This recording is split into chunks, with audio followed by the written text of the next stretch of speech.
بسم اللہ الرحمن الرحیم۔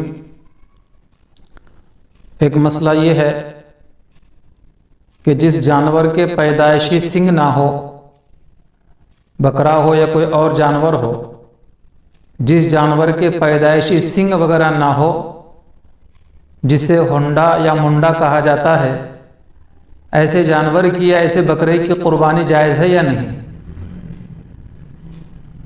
تو جواباً عرض یہ ہے کہ پیدائشی طور پر جس جانور کے سنگ نہ ہو، جس بکرے کے سنگ نہ ہو، پیدائشی طور پر ماں پیٹھی سے اسے سنگ نہ آئے ہوں، تو ایسے جانور کی، ایسے بکرے کی قربانی کرنا جائز ہے، اس میں کوئی قباحت کی بات نہیں ہے۔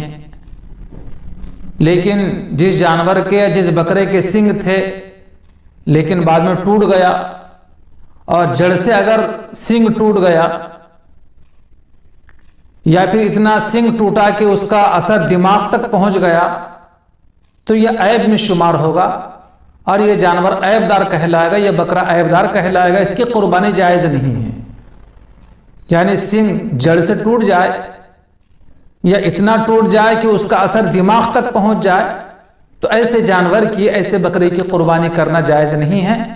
ہاں، اگر تھوڑا موڑا سنگ ٹوٹ گیا یا سنگ کے اوپر کا خول اگر نکل گیا تو اس سے کوئی فرق نہیں پڑتا، اس کی قربانی جائز ہے۔ اللہ تعالی ہمیں عمل کی توفیق عطا فرمائے۔